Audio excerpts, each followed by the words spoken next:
All right, we're here with episode 28. And tonight's episode is going to be a recap of our recent event, our mastermind event in the Twin Cities.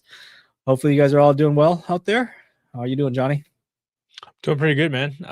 Just getting ready for this week. I think we got a busy week ahead of us because we're gonna be both out of town.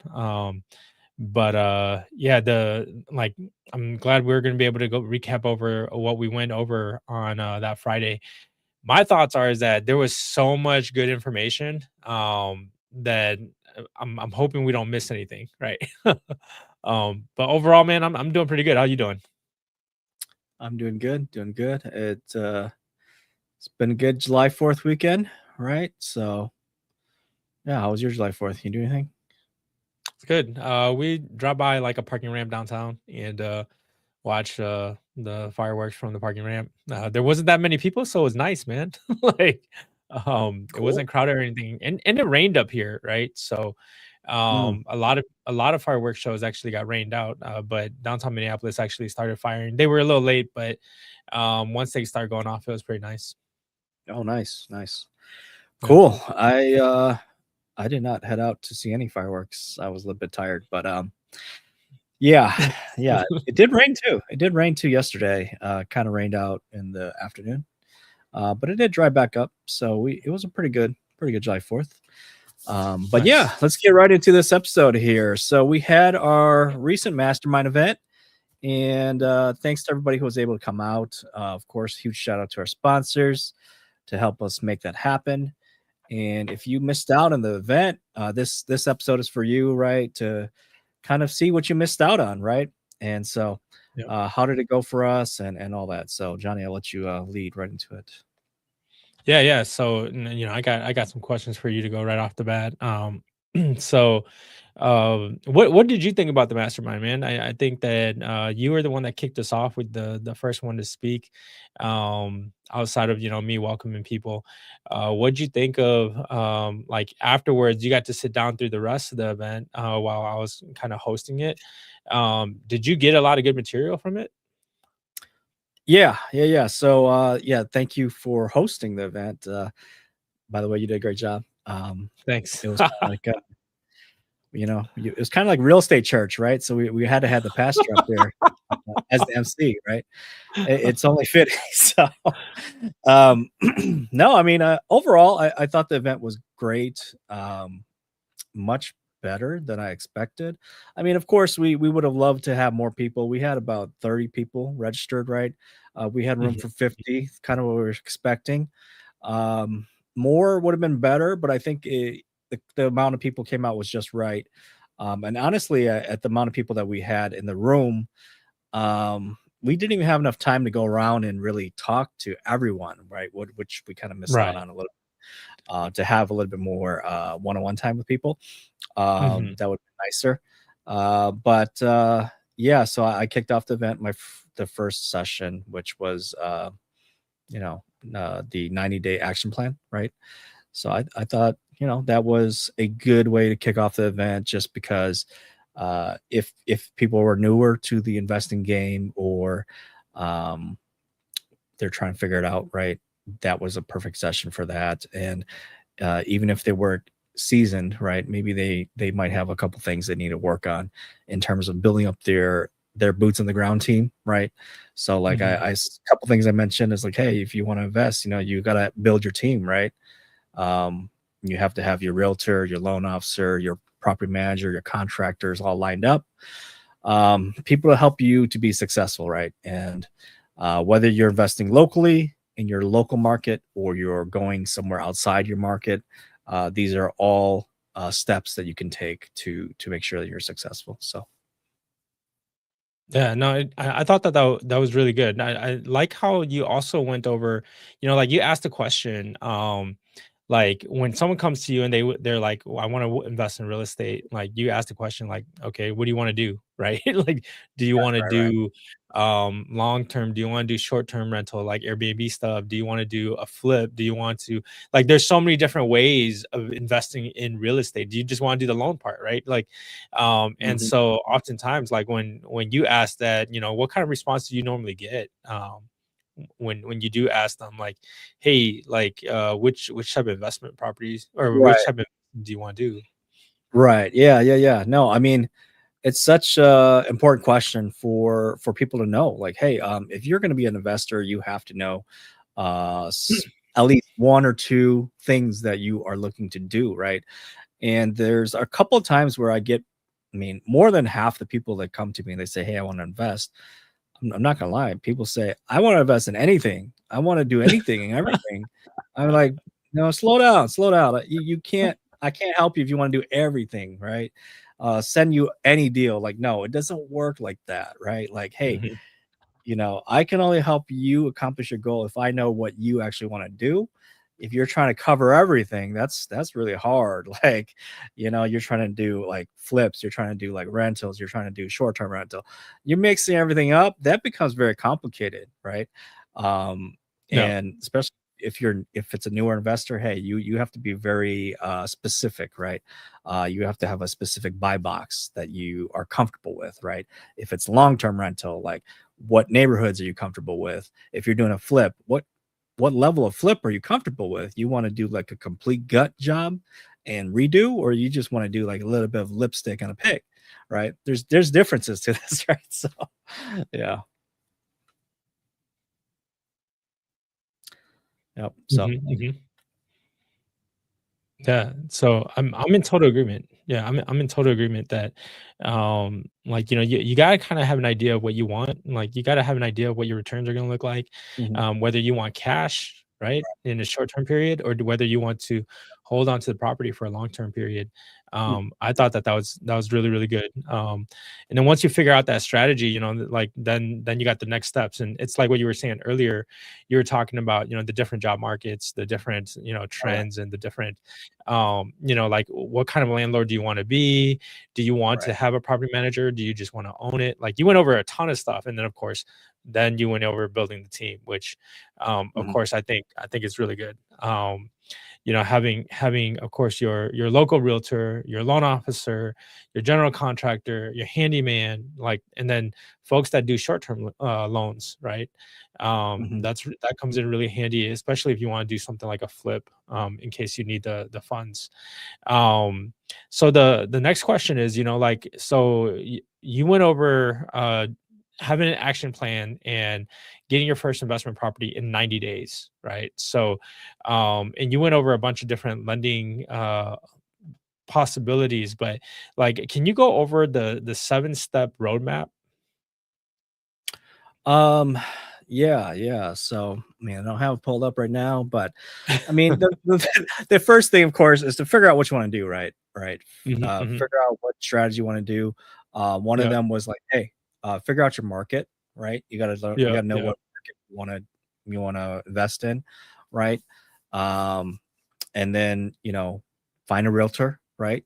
Hook up with Mhm. a realtor that or that meet a realtor that you want to interview a realtor that understands investing, right? Or what Yeah. strategy you want to do, right? I mean, if you're trying to do flips, if you're trying to do short-term rentals, hire somebody who understands that stuff, right? Mhm, Don't mhm. just hire some random realtor. They're not going to understand Airbnb, right? If they've That's never so done it true. before, right? It's going to be tough. You're going to have yeah, yeah. Also flips. If you want to do a flip, you have to hire a realtor that understands deals, right? Where are the Mhm, neighborhoods with the returns that you're looking for, right? If you're talking to realtors and they don't know how to guide you on where those numbers, those returns are possible, and those numbers may not be possible in a certain city anyway, by the way. mhm, But mhm. if what you're trying to do is not possible, or they can't guide you off the top of their head, they should be able to pinpoint you. Hey, we should look at this neighborhood, we should look at that neighborhood, or this zip code or that zip code, right? So hire a good realtor, hire a good loan officer, right? And like we talked about, not all loan officers understand investing or the programs out there, right? And you and me as brokers, we have a number of options available for investors that are not just your conventional investment loans. So we have a lot of solutions that not a lot of loan officers know to offer clients, right? Such as a DSCR product, right? Where Mhm, it's mhm. based on the ability of the They don't care about your income, right? And a lot of investors are like, wait, what? They don't care about my income. Cool, sounds good. What we care about is the income of the property, right? The property has to Mhm. cover the mortgage, right? Yep. And as long as they can do that, then we're good. As well as they have to have a good credit score. You can't have you really can't be below 640, I believe. It's gonna be tough, right? And then you also need 20% down. So before you Mhm. get too excited, you need those things at minimum. Yeah. So so then the loan officer, property manager, if you want to have a property manager, right, or you want to self-manage, you can go that route as well. And then of course hire a contractor or have a good resource for a contractor, right? You're going to need one at some point, right? And then also a handyman, right? So yeah, you may not need that general contractor for the small stuff, right? It might be too little for them to take on, and so go find a handyman that can be there for you to handle the emergencies for you. So I think that's really pretty much the 7 steps for the roadmap, right? So Yeah. No, you covered it. On here, you got strategy, mhm, market, choosing your market, right? mhm. Building your team out, finding that local realtor, securing your funding with, your loan officer, and then planning for management. And I think that that last one is key, right? Planning for Yeah, management. I think that most people think that, oh, they can just buy a rental property, they can just get a tenant in there, and they should be good, right? And yeah, it doesn't always work that well, right? Because what if you put a tenant in there and then they don't make their first payment? Or like I did on my first investment property, I allowed a friend go live in there, right? ooh, yeah, And like I never was able to increase rent because the friend, I knew their financial situation. So I know I was mm, never able to increase rent. And so after about 3 years, I was like, hey man, like I need to increase rent. And like the taxes are going up, like I'm yeah, running into kind of a bind, right? And yeah, tax and insurance going up. So how can we work this out? And he was like, well, how much do you need to increase it by? And I was looking at it and I was like, because I haven't increased in the last 3 years, I need to increase it by a pretty significant amount. And he was like, yeah. oh, all right, then, let me just find a different place. Mhm. And No, and that's I think like I mentioned at the presentation that, hey, getting the property is half the battle, right? The Mhm, other thing that's really gonna make or break your deal is how you manage it, right? And that's, mhm, mhm. like you said, if you're a nice guy and you don't stick to your rules, Yeah, it's not gonna go well for you, right? And yeah, that's sometimes that's where you have to hire a proper manager because you don't want to be the bad guy, right? right, So right. yeah. Yeah, so moving on, right? So I think at the very end there you had said, don't overthink it, right? Oh yeah, So yeah, when do you find that people kind of stop? Like when do they start and then at what point do they stop in those steps, like do do they stop after most people probably don't even go through the whole entire thing and actually get one in 90 days. They probably overanalyze, which I think that's what I did for so many years is just analyze properties and then come to yeah, realize that, you know what, like I was an underwriter, right? So I was working for the bank and I was making them good money. And all the people that yeah, came through actually, all their properties were good. They came back and refinanced multiple years later. And I'm like, dude, like these guys are making a killing. How can I yeah. jump in? And I think that, I definitely overthink, overanalyze. Mhm. Like I think that usually after about 30 days, I've kind of like given up on it and then went back to square one. Yeah. What are you seeing on your end?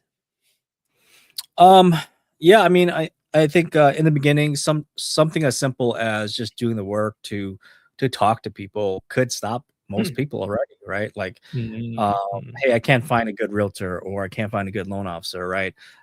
You keep calling people and they just don't meet the criteria, right? They don't know what they're talking about. You know more about investing than they do. It's not a good sign, right? And so sometimes people give Mhm. up, right? And that might be a good place to give up.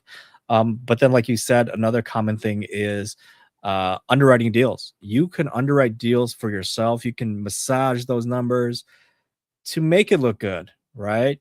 And Mm. if Mhm. sometimes you manipulate those numbers so much that you're convincing yourself that's a good deal, right? Yeah. or you could convince yourself that's a bad deal. Same thing, right? So yeah, definitely paralysis analysis by the numbers is a possibility. But the biggest thing that I see a lot of investors stop at is when it comes time to sign the offer, right?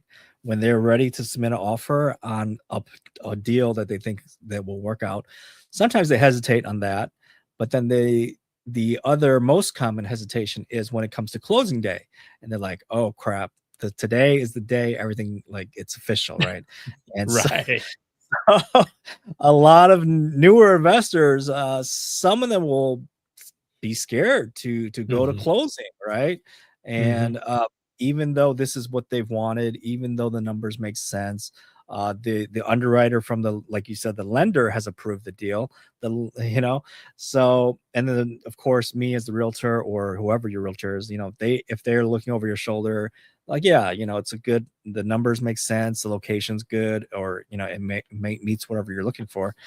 If it makes sense, and then it's just a lot of people are like, they get into their own head, like, oh, what if it doesn't work out, what if this doesn't, and then they can't make themselves get over that hump to go sign, right? Mhm. Mhm. But I think one of the things that makes them do it is that, hey, they've seen other people do it, right? Just like you said, you've seen other people be successful. You've seen other people do deals just like this. So once you've seen other people do it, the question becomes, why not you, right? And Yeah. why can't you Yeah. do it, right? And I think Yeah. once they realize that, they're like, oh, okay, yeah. So I've seen it done. It's possible. This is a fairly good deal. My agent says it's good. My loan officer says it's good. My lender approves it. Um, let's go for it, right? That's really what has Yeah. to happen. And you do kind of have to also think worst case scenario. Worst case scenario, if the deal doesn't pan out, what's the worst case? You may lose some money. You may lose your down payment, but at the end of the day, if you have learned a lesson, it's not really a loss, right? That's how I look at it. So Yeah, that's so true. yeah. That like, I always tell everybody, "Hey, like, when you go to college, like, you normally end up with, like, 50 something thousand or more in college debt, right? So, Mhm. rather than spending that on college debt, I would rather invest that money into whatever transaction. And if I lose like, $20,000 on the transaction, it is what it is. It was a great learning process. And then, Yeah. the next one for sure, I'm going to make money, right? That's how I Right. look at it. Yeah. So Exactly. no, thanks for that. So let's go Cost of ahead tuition. and yeah, exactly. It's the tuition cost. Yeah. Right. Um, Right. Right. So let's jump into Oh yeah. session, right? So I was pretty surprised on a couple of things that Pahua said. She was like, Mhm. okay, so like, what's not a surprise is that she's from Florida, and Florida is a vacation market, right? So that's definitely not a surprise. But what did surprise me was that they're taking like 60 to 90 days on the like for the properties to be on the market before they get sold. Yeah. And that totally surprised me. I was like, wait, hold up. Like, you guys are like, we're like still like 30, 45 days. Mhm. They're selling at 60, 90 days. So my thoughts are is that, maybe people can't hold that long. And if they can't hold that long, you might be able to jump in and get a deal, right? Especially if you want to invest in that Florida area. Um, so I thought that was a really key factor. And then, she talked about long term. She said that there's not that much long term in that area. It's just really the workers, that need that long term. But everybody else does short term rentals, right? Or Mhm. retirement homes is what she said. So short term Mhm. rentals or retirement homes, and she went into, like, short term rentals, Airbnb. Um, Dude, I was also really surprised at how many people were interested in Airbnbs, right? I thought that Mhm. that market was kind of it came and it went, but Mm. like when randomly I threw that question out there and I was like, "Hey, if we did an Airbnb one out in Florida and went and showed you guys how to do it, would you guys be interested?" And, like, pretty much everybody raised their hands, dude. Like, and Yeah. I was pretty surprised by that. Mhm. Um, so did you capture anything from her session? Yeah. So, like you said, what shocked me kind of was that a lot of people were actually interested in Florida, right? Mhm, And mhm. honestly, I had this session kind of for Pafua because I was personally interested in Florida, right? Yep. Because I'm tired of winter here in Wisconsin, and same with you guys in the Twin Cities. But I did not expect that many attendees would be actually interested in learning about Florida, investing in Florida, right? And I have been following the Florida real estate. I mean, we see the headlines here and there saying that Florida is correcting, which before did confirm that, Mhm, hey, yeah, it's not a massive crash, but it is correcting back to the levels of before the pandemic, right? mhm, Which is good. If you're looking at buying, that means it might be time to get in because now the prices are mhm. not like crazy high. Skyrocketed. Right. They're not crazy Yeah. high. I think like before I talked about like before people were just listing their houses like 100K over, and then they would sell for like even another 100K over, right? Mhm, mhm. But now the prices are actually correcting. So now if you do actually want to buy something, right, it might be time to take a serious look. And like you mentioned, the 60, 90 days it takes to move inventory now. Um, and that's a good sign for buyers, right? Absolutely, Uh, absolutely. yeah. So I think, I mean, depends on the seller's situation, but a lot of buyers in Florida, right? They bought during those COVID times, and maybe they were just trying to buy a second home for fun or an investment. But now that we're 6 years after COVID, maybe it's like, hey, I don't really need to be here anymore, or it didn't work out to what I had expected. And so now, if these people are getting desperate, right? They don't want to own in Florida anymore, and they want to get out of it. Well, Mhm. now might be the time to go pick up a good deal, right? Yeah, So absolutely. yeah, and so for a little bit of background, Pafua lives in the Fort Myers, Cape Coral area, which is the Gulf side of Florida, so the Southwest, right? And so that's a great area for snowbirds, for boating, for fishing, beaches, right? That's where what is it, the white sand beaches are, right? Mhm, Sarasota mhm, and Naples, the fancy area, right? And mhm, I think before I said it's only a 2 hour drive to Miami side, which is the east side, right? Um, mhm. so and then you had thrown out the idea of, hey, if we do a Florida real estate investing field trip, who'd be interested in coming, right? And I think, yeah, like you said, about half the room raised their hands that they'd be interested in going on for a Florida investor field trip. And before was like, awesome, let's we could probably do a yacht cruise, right?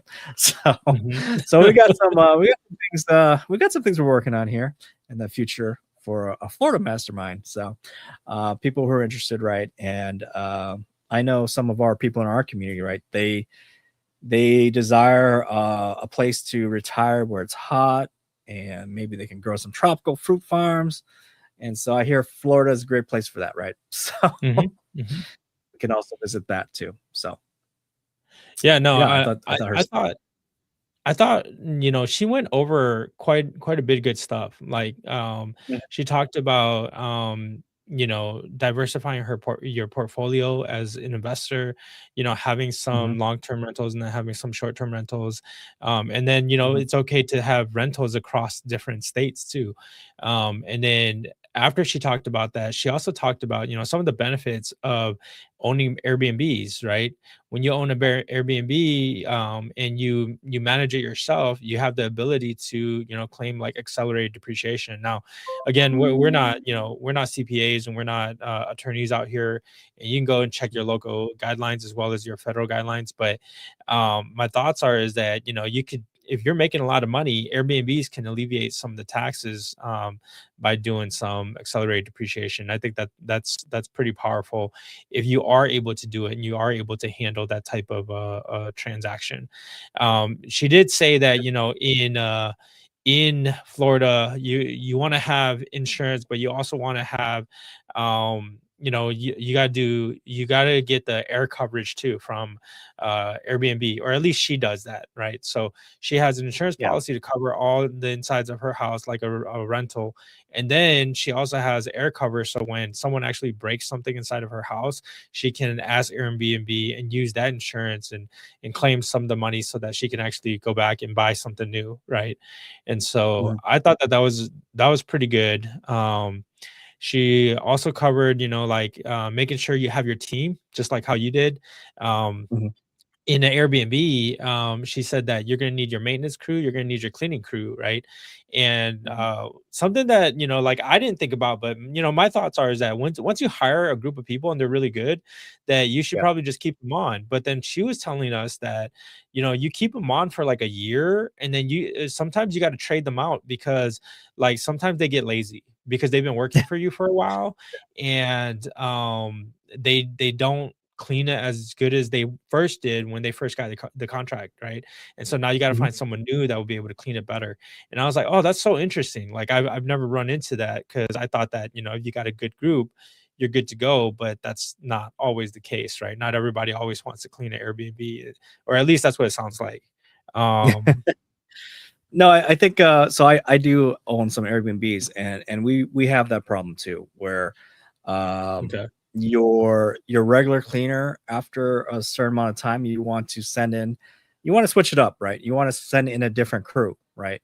Hmm. And what they do is they're going to clean it differently from your regular crew, and they'll let you Hmm. know if anything is missed, right? Like, oh, hey, I noticed this was dirty or that was dirty, right? Yeah. So sometimes it does pay off, and sometimes you do want to have backup cleaners too, especially when you have an issue with your primary cleaner if they're not available, right? Hmm. Especially for the same day turns where you have one person checking out, one person checking in.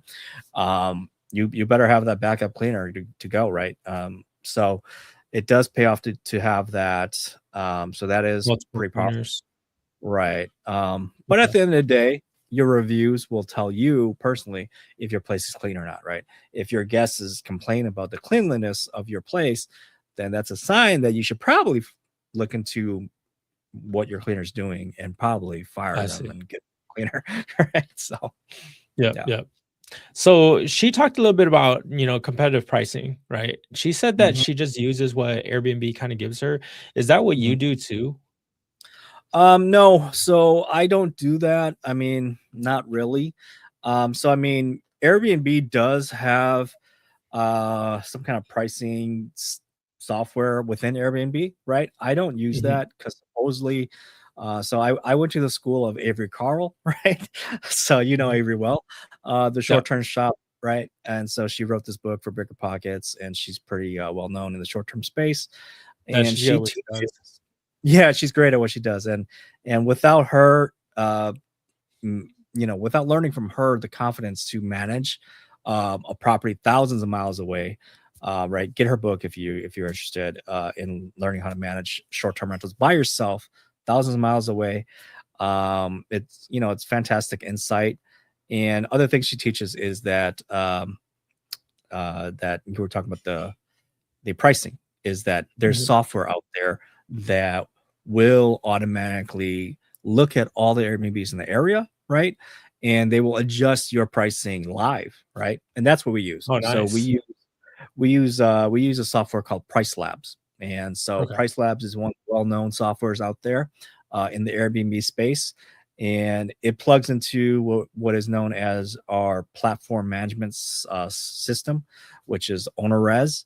And so OwnerRez is connected to multiple platforms that we're on. So meaning we're on Airbnb, we're on Verbo, and we could be on other platforms too, like booking.com and all this other stuff. We do have direct booking website through OwnerRez.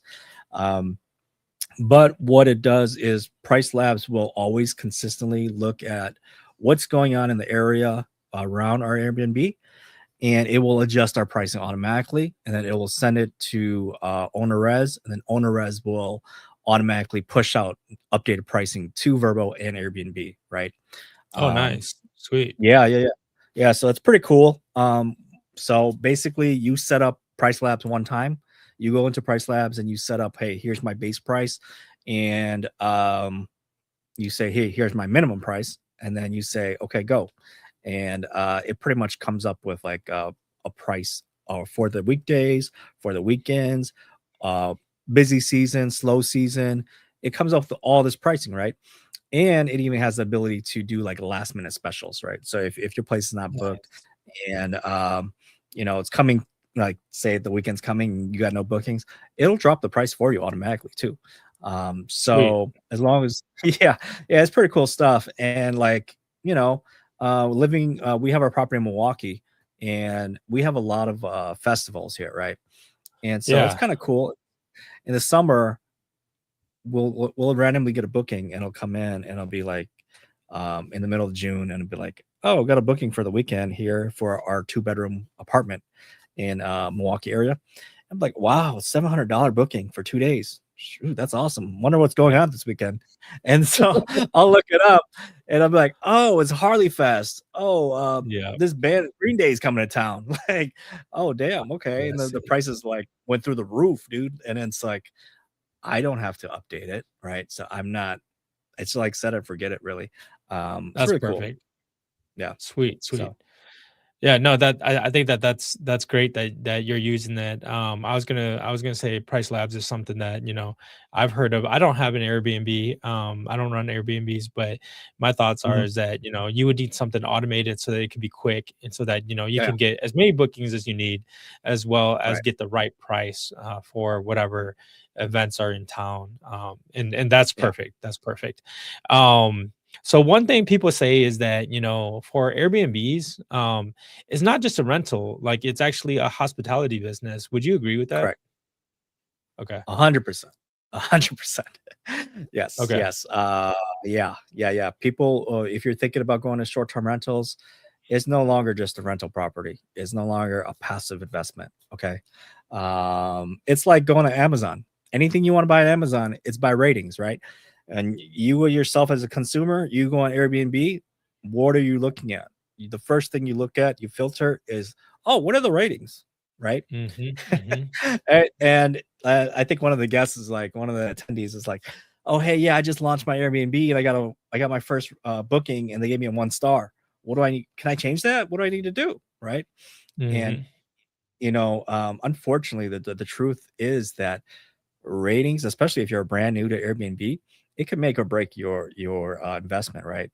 And Mhm. if you're not delivering that 5 star service, okay, those bookings could be pretty kind of rough for you. So yeah, Yeah, I'm completely in agreement with you. I think that that's one of the reasons why I don't do it. I know that during the conversation that we had at the event, so the guy that did the Airbnb, it was his first review, and he received one, right?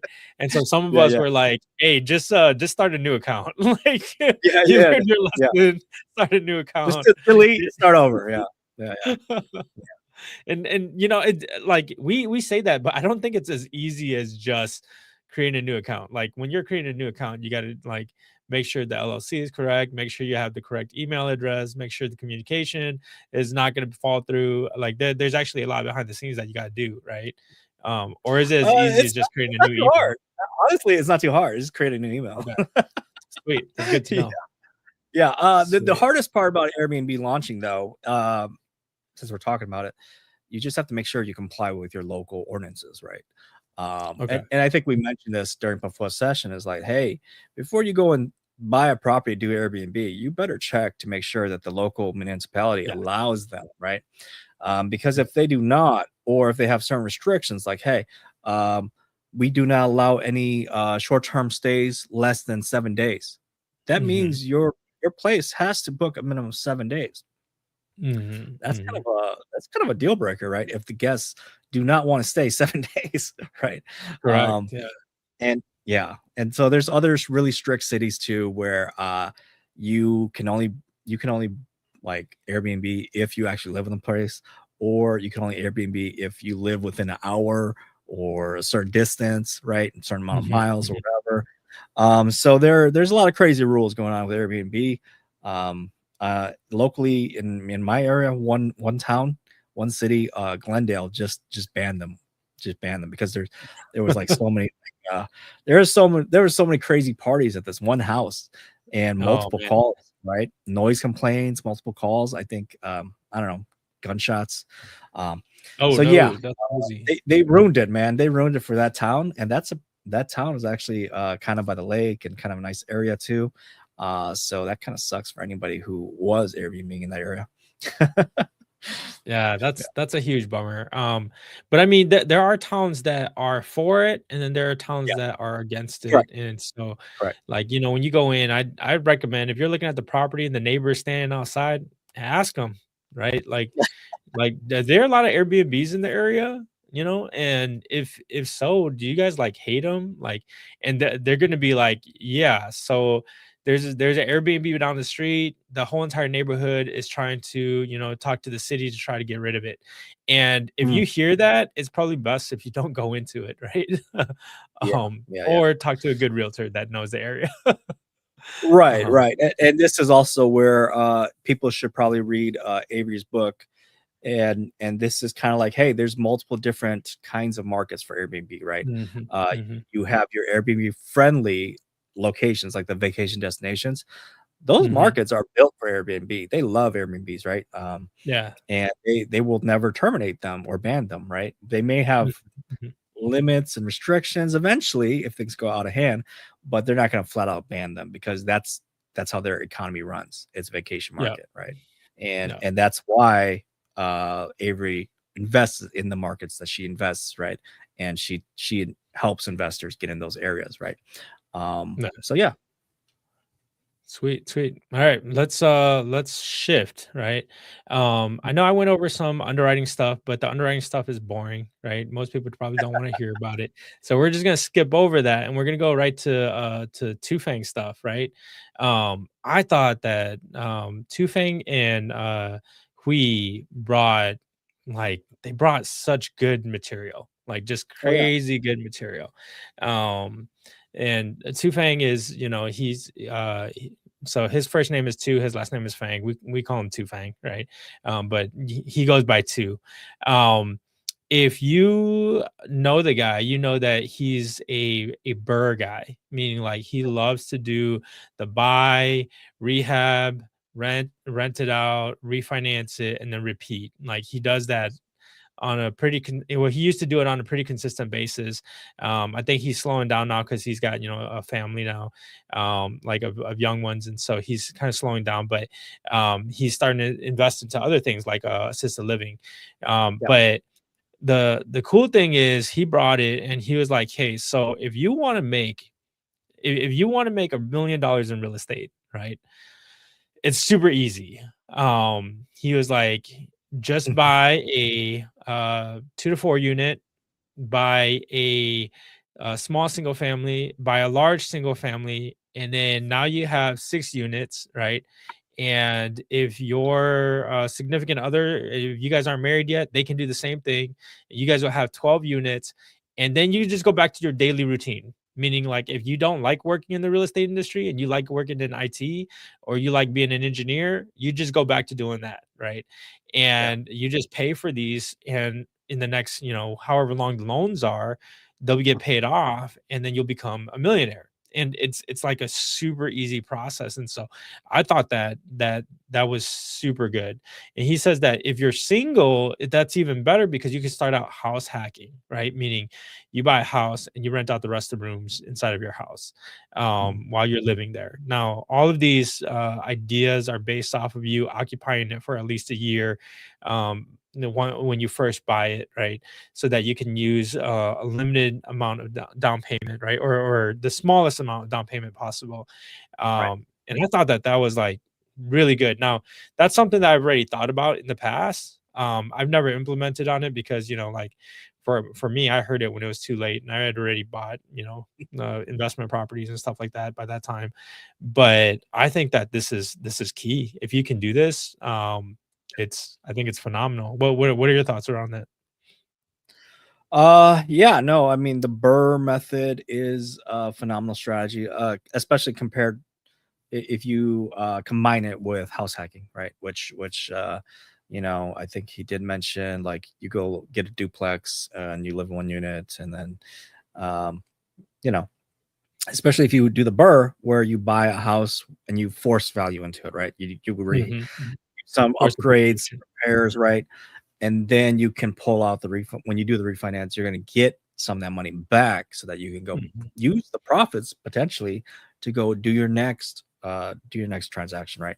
Yeah. And so combining these two strategies are amazing, right? And there is a certain order of operations that you should probably be doing them, because an underwriter like Johnny will be like, well, what the hell's going on here? All of a sudden, you want to explain to me why you want to go from a single family to a fourplex.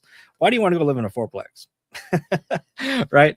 And if you can't Yeah. explain that, you can't, explain that correctly to the underwriter's going to deny your loan. Like, what are you trying to do here? I Right? mean, in most cases, like for just from an underwriting perspective, right? In the past, that what we've done is you come in, you own a single family home, and you want to buy fourplex. We're going to automatically assume you want to become an investor, right? So then we're going to push you towards the investment products, because we're Mhm. like, there's no way he's moving from a 4 bedroom house. He's got 3 kids, right? He's moving from a 4 bedroom house into a 2 bedroom four Yeah, unit one bath. property. Like, it's just, Yeah. yeah, it doesn't make sense. We're gonna say, hey, if you want to do this, you can do it as an investment property, right? Right. You got to put your um 20% down. Sorry. yeah, yeah, 20-25%. Yeah. Yeah. So, like, know the process of doing it. And of course, if you have questions, reach out to us. We can guide you in the right direction. Right. Because we both have real estate and investing, as well as lending skills. And so we could probably point you in the right direction and help you out. But to be honest, it, usually it's for someone. This process is for someone that don't currently own one or plan on selling their house and purchasing a fourplex, right? Making it the primary. There Yeah. are possibilities that you can do that, especially if you're selling your house or if your house got sold before you decide to go buy another one, right? So, That's true, um, right? Mm, yeah. yeah. So and then he talked about, getting an LLC. Oh I yeah. thought that was like huge. Like, so I've taken some of Pace Morby's stuff, right? And that's, Mm, Pace Morby teaches, how to, like, they call it gator lending, right? And he teaches a little bit about how you create an LLC and then you take out loans and then you lend those loans out to people who need it, that that can pay you back in a certain period of time and pay you mm, back a lot. Well, Tufang didn't really talk about that much. He was just like, well, if we're all sitting in the room, right, and there's 30 of us here, like, if we mhm. can all get 50,000, that's a lot of money already. So we can go in on a big deal together, right? And True. could you afford to pay, a $25,000, I don't know, zero APR credit card payment? Probably, right? And then once we can, like, you would burr, but burr maybe commercial instead, because there's like 30 people going in together to do a joint venture to make it happen, right? Mm. So my thoughts are is that there's that was like huge for me. I was like, dude, I'm so glad that he went over it, because no one ever really does, right? So Yeah, yeah, um yeah, yeah. So you know, a little bit about that. He's talking about building your business credit, right? And mhm, mhm. leveraging business credit versus your personal credit. And that's something a lot of people don't understand or don't realize that is available as well. A lot of people are more concerned about their personal credit score, and they don't know what are the benefits, how to build business credit, right? What can you do with that, right? And Mhm. so that was great that Tufang brought that up, and he shared that knowledge. And yeah, I mean, if you use business credit, it doesn't affect your personal credit, right? Mhm. So Mhm. quite amazing. There are a lot of things you can do with that. So Yeah. And then he talked about how to find lead sources and how to find your money, right? And oh he yeah, said, reach out to a good realtor who has the MLS, multiple listing services, that can search on their systems, find an investor friendly realtor, drive for dollars, right? Go knocking on doors and checking out properties, sending letters to people that you're like, hey, that property might be for sale, or I might want to buy that. And then word of mouth, let everybody know that you're an investor, and then finally talk to wholesalers, right? yeah, So those are 5 different lead sources. He talked about for finding the money. He said, you go with the banks. You can seller finance some of the properties, meaning you can get them. There's a few different ways to seller finance these days. Um, Oftentimes, when we talk about seller finance, we're talking about commercial stuff, but I think they're talking more like subject to, right? Where you can go in and you can get the seller to agree to let you pay for their mortgage payment, and then they own the home subject to them paying off the loan, right? Mm. There's also like lease options that are out there. There is home equity loans that are out there. There's partnerships, hard money loan, private money loan, and of course wholesaling, right? So when you get into the wholesaling world, there are people that are probably similar to private money, where it's just people will lend you the money, and they might take title, or be a first or second lien on the title.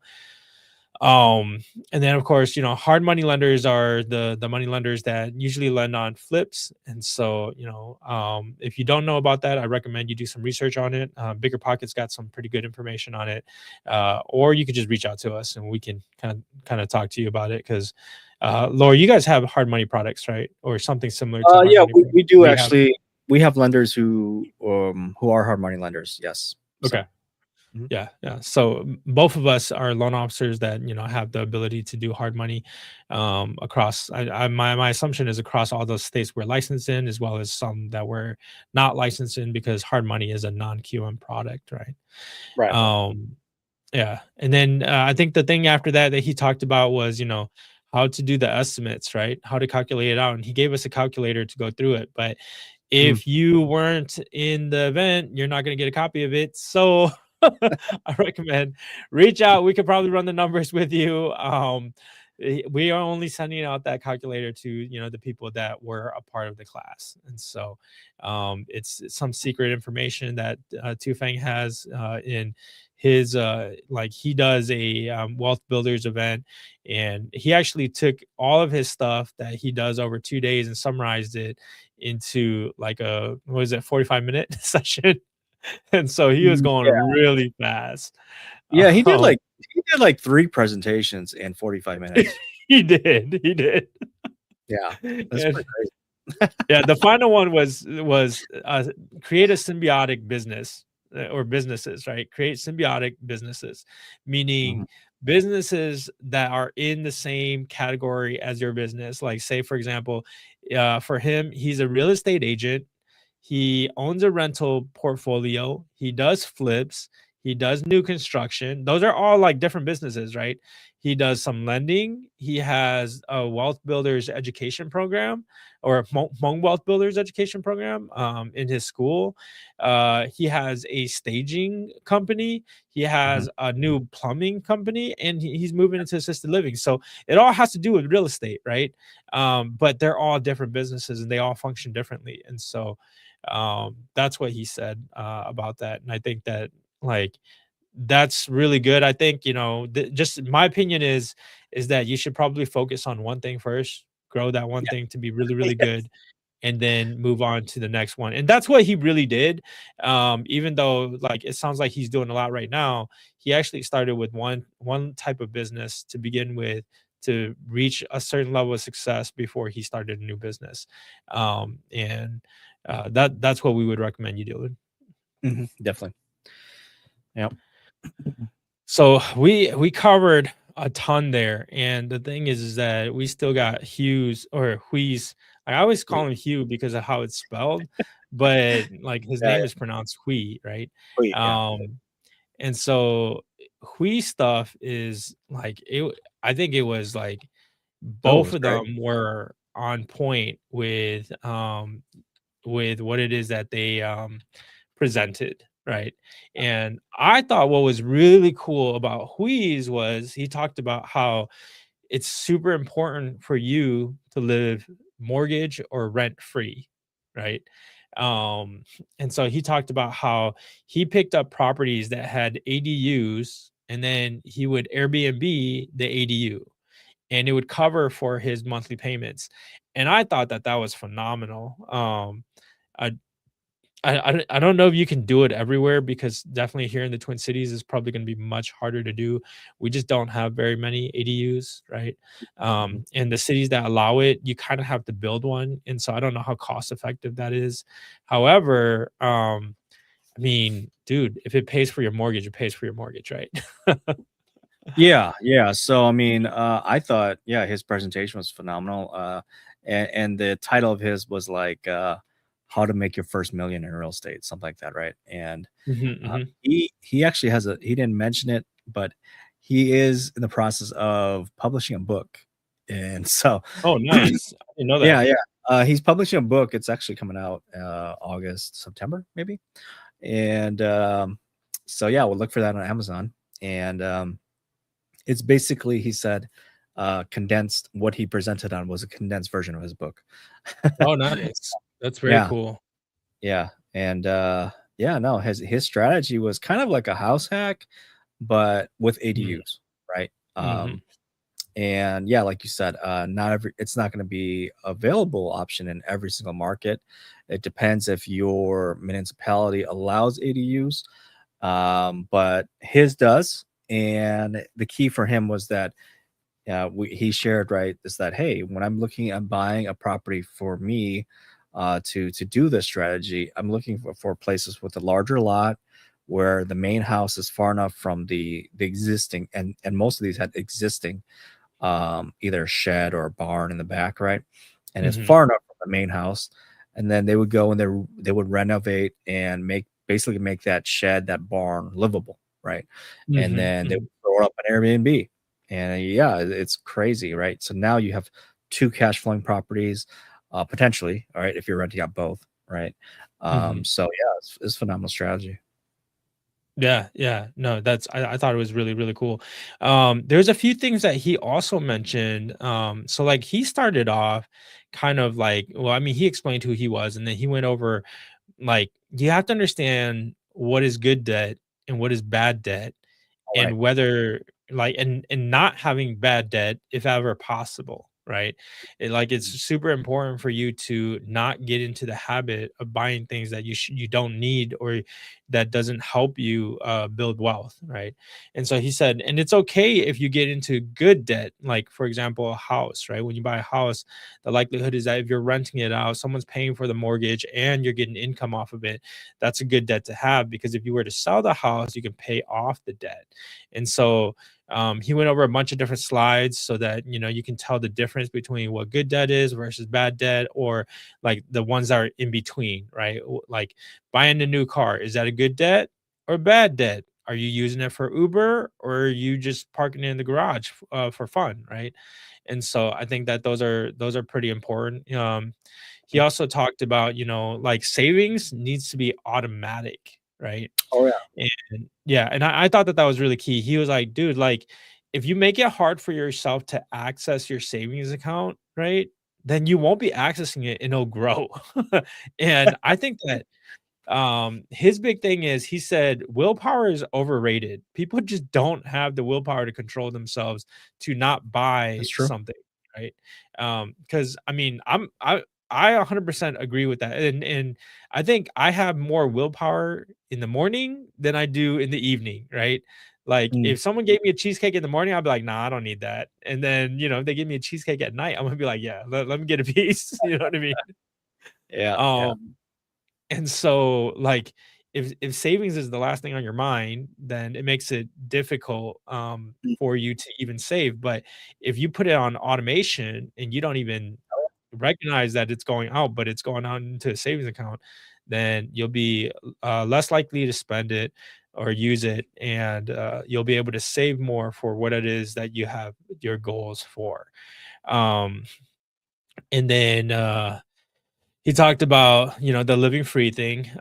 He did do some house hacking. He figured out ways to, eliminate debt, and like move in with your parents, he said, or he had a client that moved in with their ex and they were able to, uh co-live and still do business and end up being okay. And then of course he mhm. did the ADU thing. I thought the Yeah. ADU thing super, super cool. He also talked about burring properties, meaning like forced appreciation, and then creating income out of the property. Um, and so I thought that was really good. And then finally, because he's a part of EXP with us, right? And Mhm. so, of course, we love to partner with other EXP people. And, he was talking about how, as a realtor, right, you need to join up with a brokerage that have rev share. And the reason he said that is because you build a team. Like, so he invests a lot of time into 5 guys, right? And then they invest their time into other people, and so their businesses grow, which means his business grows. And over time, he was able to quit his IT job and just focus on doing real estate solo, right? And so the brokerage that has, EXP has a rev share model. If you don't know what that is, feel free to reach out to myself or Lore, or just Google it. Or if you need a link, we can shoot you a link. Just reach out to us. I thought that that, like, because that's my plan too, is for rev share growing, right? We're looking Mhm. for team members that are going to be able to do the same level of business that we do. And I was telling you, Lord, that I want to find 12 people, right? That will do 12 transactions a year, and I don't need them to do more, right?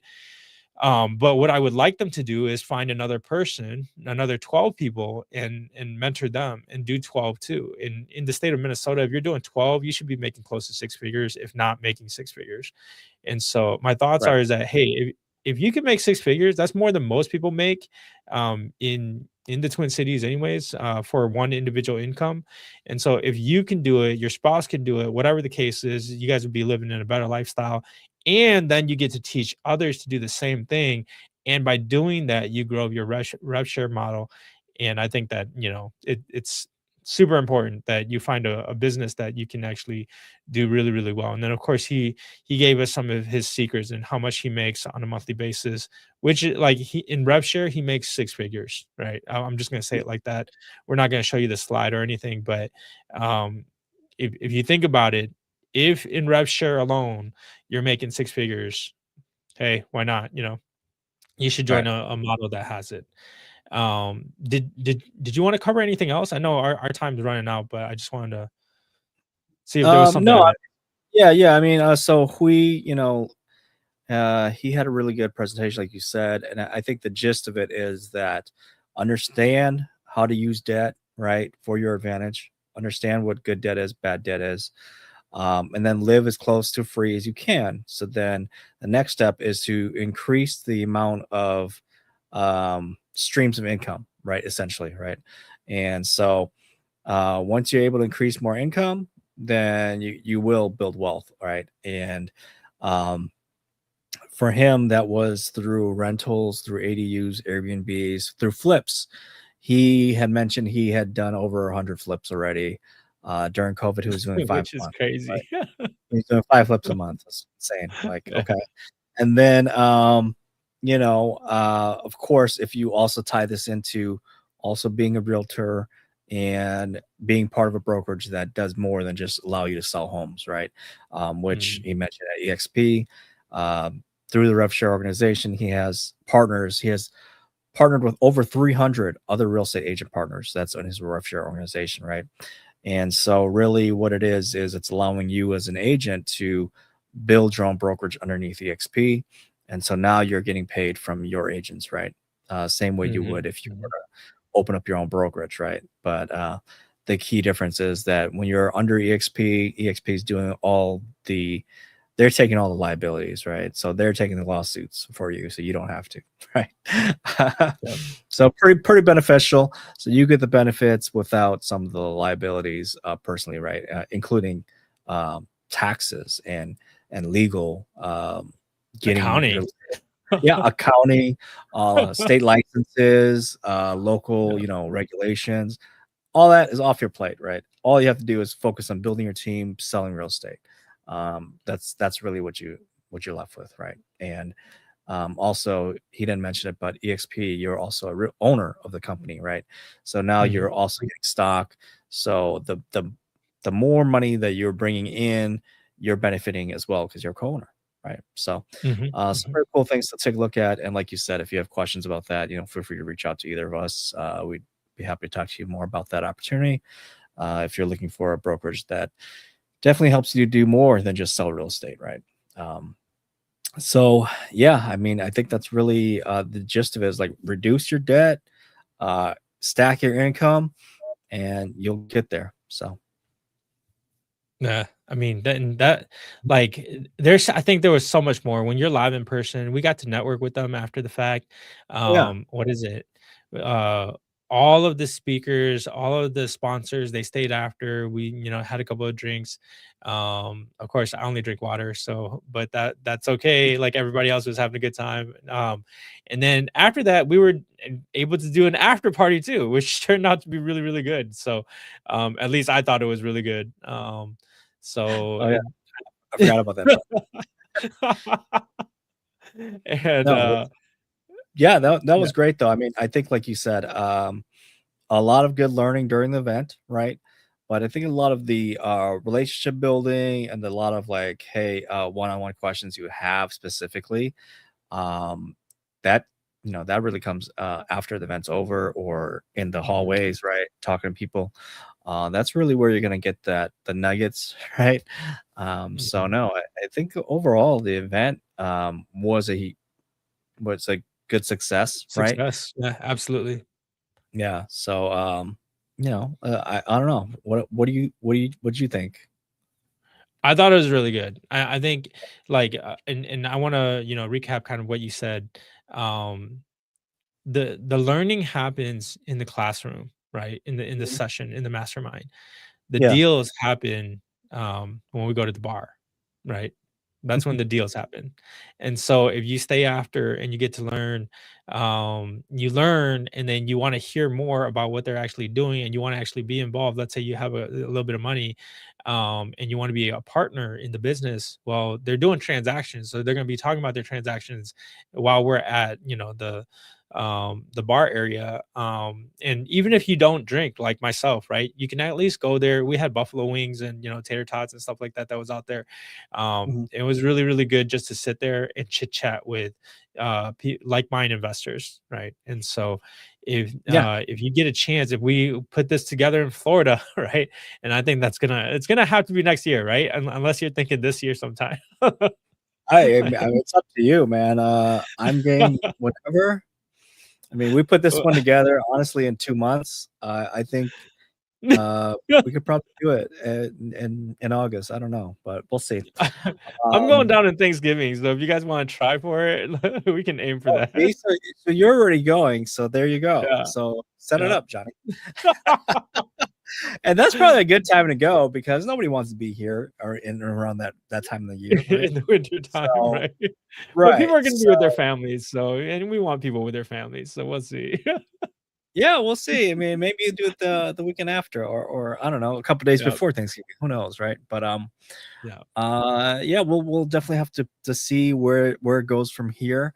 But I thought that it was a great event and people that showed up, right, were really curious about building their wealth through real estate.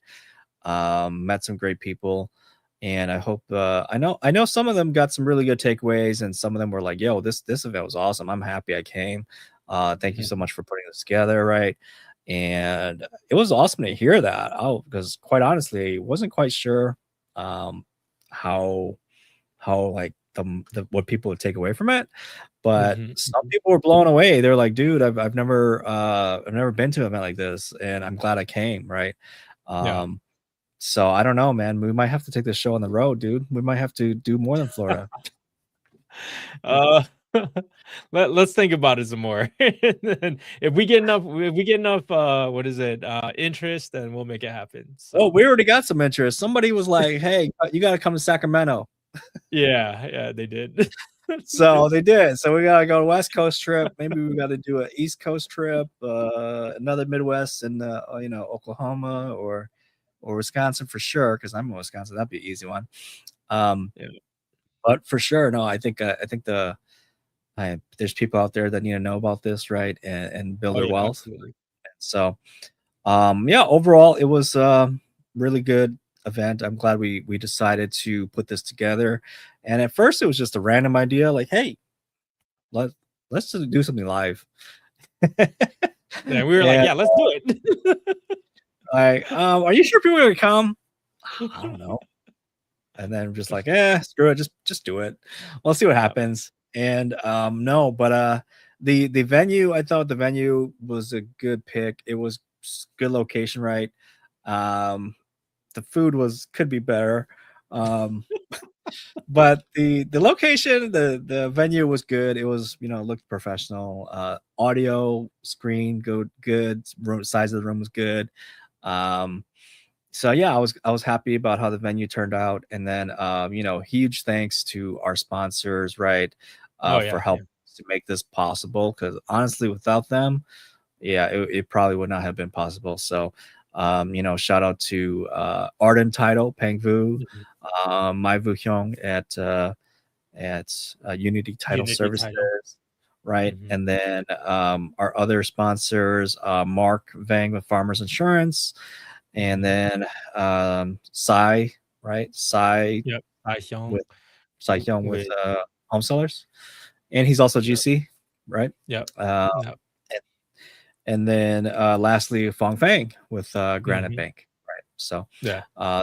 those are our sponsors that helped make this event as good as it was. And if you're interested when we come visit your town, we do it in your place, and you want to sponsor, definitely hit us up. And we need some help. I mean, if you want this event in your area, we'd love to come out and do it and collaborate with you guys. So, Yeah, and thanks to our speakers too. So, oh yeah, for sure, yeah. mhm, Before and Hui, before came from Florida, and mhm. Hui came from Houston. Yeah, Oh my gosh, thank huge. thank thank them for coming out and putting this together. Who knows? Maybe we're talking about going to Florida. Maybe we got to go Texas too. So Yeah, Houston. Yeah, they got good. the golf out there too. Oh yeah. That's where my beach house is. So um, I'm actually 2 hours from Houston. So we could probably take a little trip out there too. So. Yeah, that'd be cool. Yeah, that's all I got, man. Yeah. All right, cool. Thank you guys for tuning in. If you weren't able to join us at this event, actually, we do have the recordings of most of the speakers. Some technical difficulties, we weren't able to record everybody, but we have most of the speakers' sessions on YouTube at our channel. So, of course, if you're watching our Sweet. podcast now, you know where to find it. If not, youtube.com, Ninja Wealth Exchange, right? Mhm. And so you can go catch the replays there. Um, so yeah, like and subscribe. See you next week. Yeah. Later.